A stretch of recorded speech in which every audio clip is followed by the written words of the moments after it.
Bismillahirrahmanirrahim. Assalamualaikum warahmatullahi wabarakatuh. Waalaikumsalam. Yang pertama kita hormati Pak Dekan, Pak Waskito, Pak Mukhlidi, dan Pak Abdul Yadi selaku motivator dalam genom ini, dan rekan-rekan senior yang lain satu persatu. Jadi ada Pak Pepi, Pak Rusdi yang sering berdialog kita di Batam. Ini ada Mas Oki ya, ini baru penemu baru ya, pendobrak baru, anak muda baru yang bisa menjadi motivasi bagi adik-adik kita.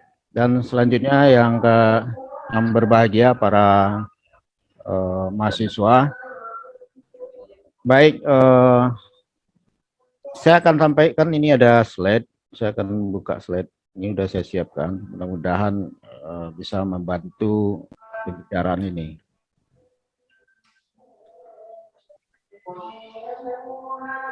Ini perkenalkan, nama saya Bujang Rasid.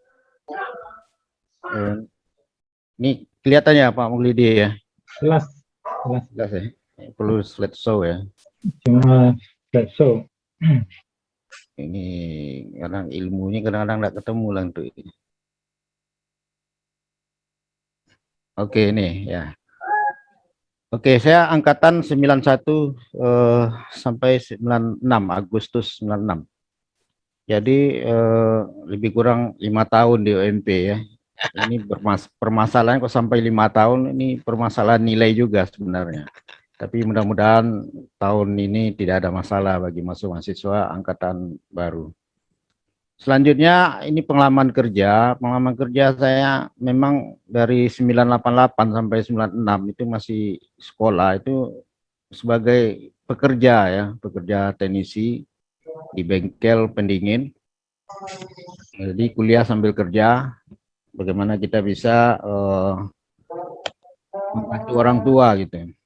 Pada tahun 96, Oktober 96 saya berangkat ke Batam ya, dan alhamdulillah bekerja di Ramadan, tanggal 15 Ramadan 1997 sampai 2004 di PT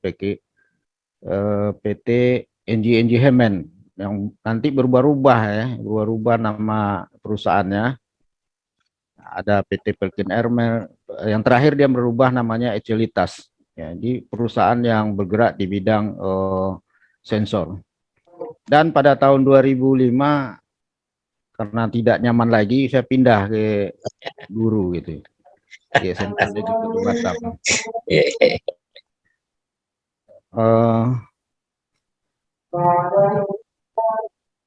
Ini proses yang saya lewati di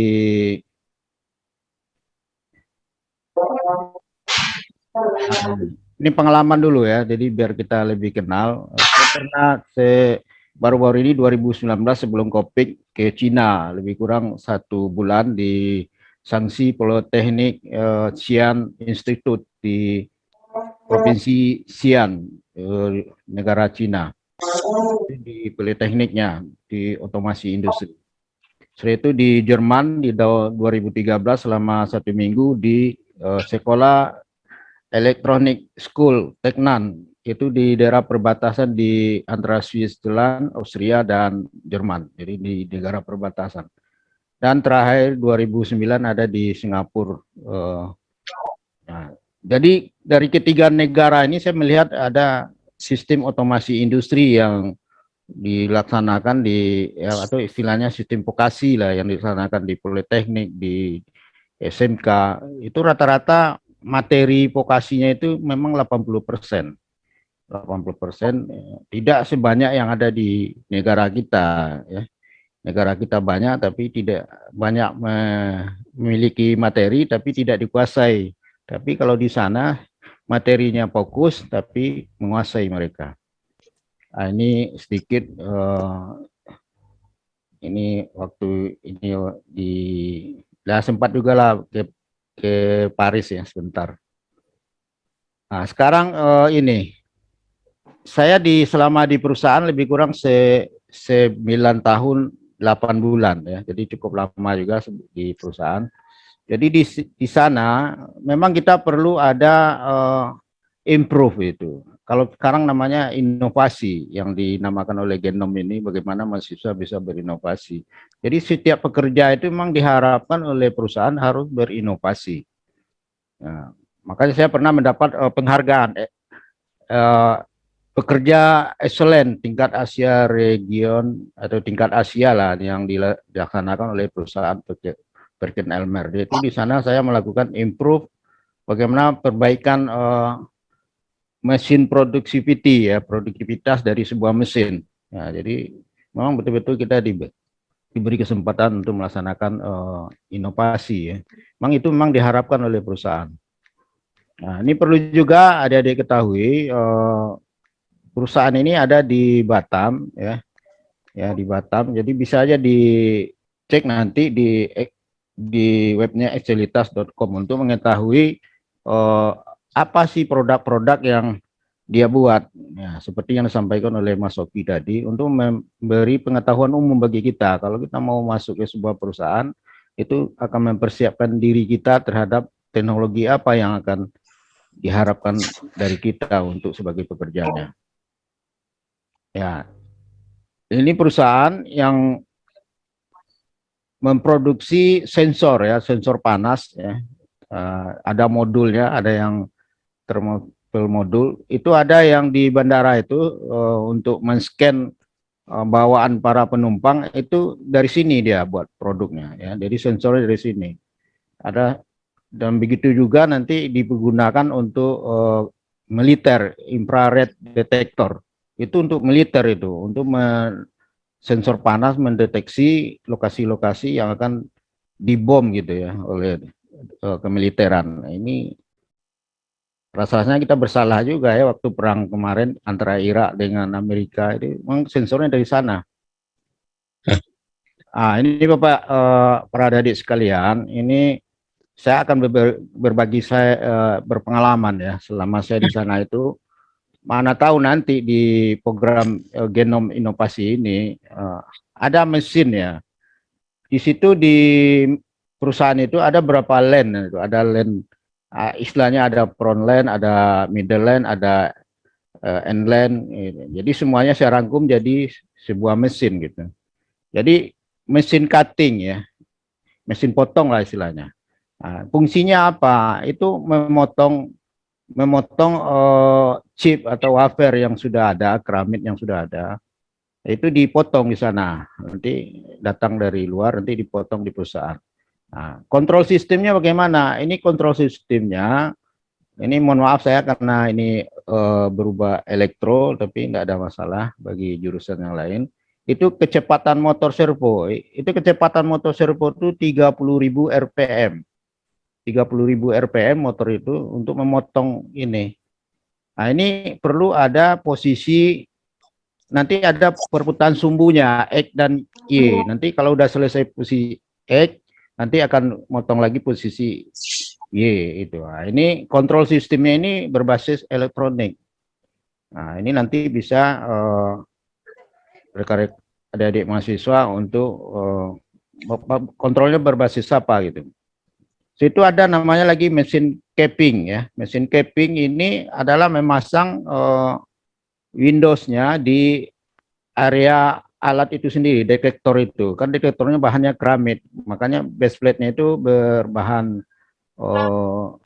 stainless. Nanti di tengahnya ada lubang, lubangnya itu ditempatkan Windows itu.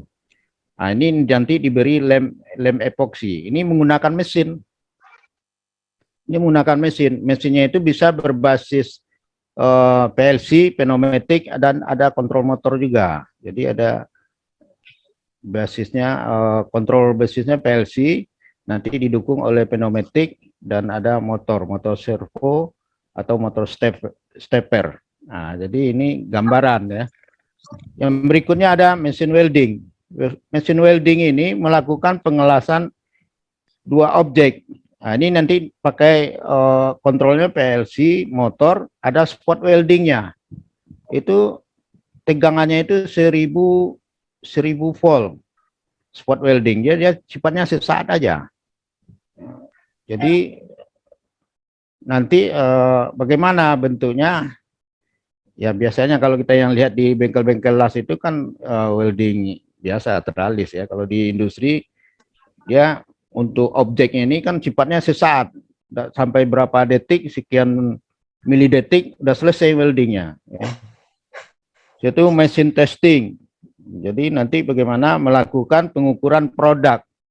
Jadi di sana ada nama mesin testing. Nanti bagaimana menggunakan alat instrumentasi sebagai alat ukur. Apakah mesin testingnya dibuat secara manual? Saya rasa ke depan harus dibuat mesin itu secara otomasi, secara otomatis gitu ya.